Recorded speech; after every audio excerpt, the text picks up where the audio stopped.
Yo! What's going on, y'all? Welcome to Leap Reviews. I'm Charlene.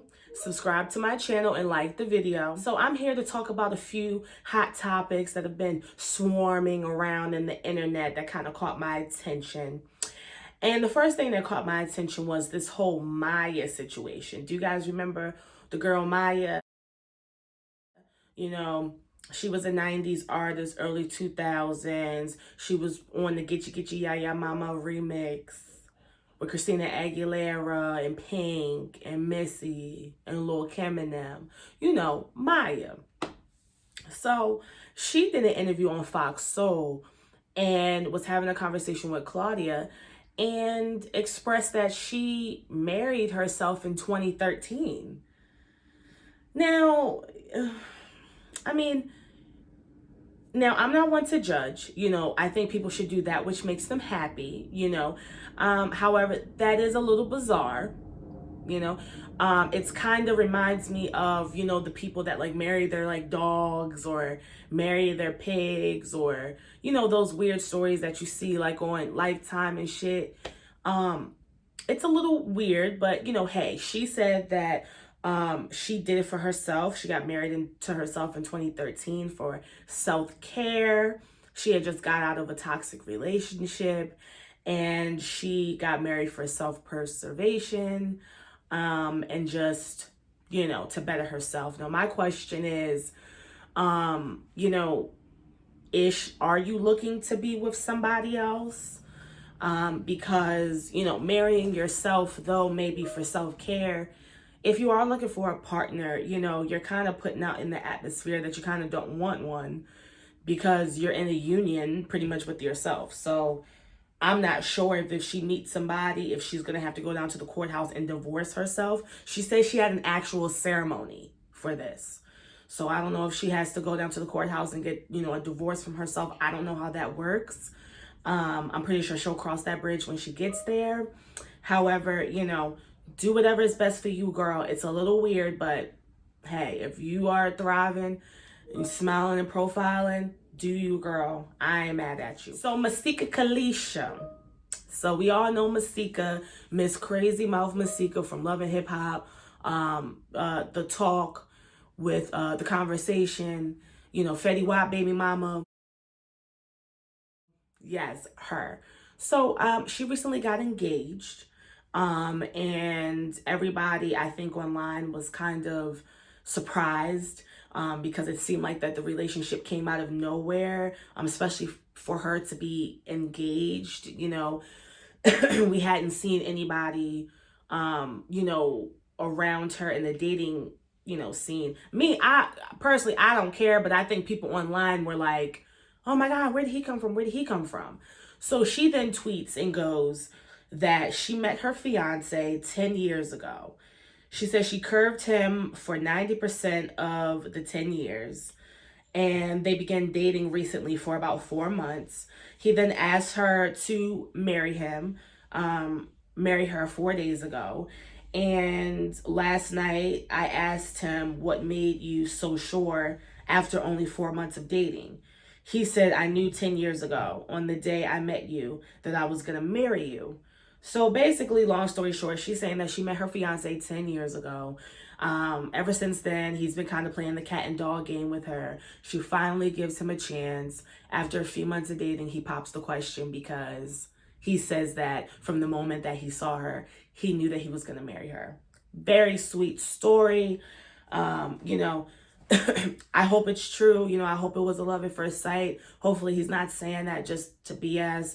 Not sure why he would do that, but seems like a good relationship. I'm happy with her. Well, I ain't gonna say it seems like a good relationship because I haven't seen much of her relationship, but I think that it's a good thing that she is engaged and is dating this guy because the way she wore Hazel E out on The Conversation on Zeus about her husband and talking all this smack about Hazel's husband, girl, yeah, it might have been in your best interest to go and grab you up a man, because you can't be talking about somebody else's man, going in on somebody else's man when you ain't got no man. So, congratulations, Masika Kalisha.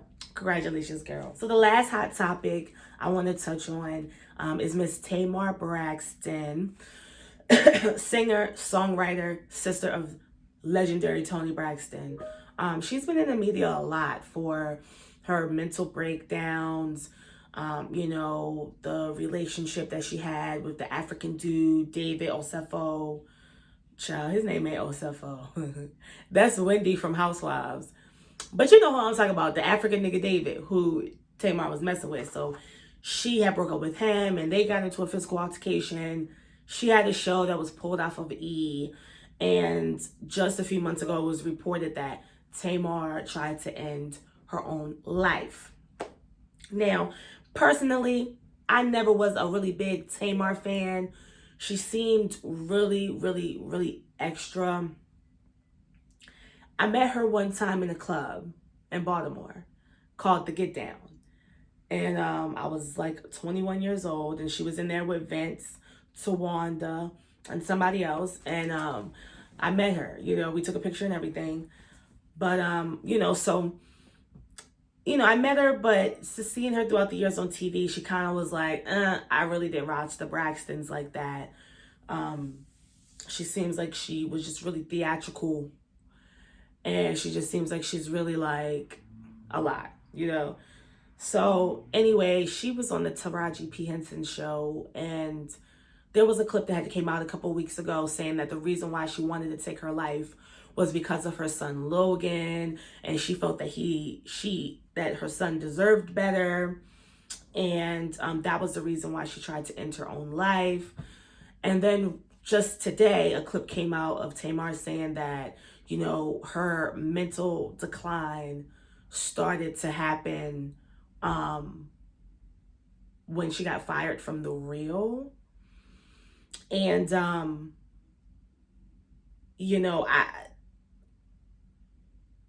I find that kind of hard to believe.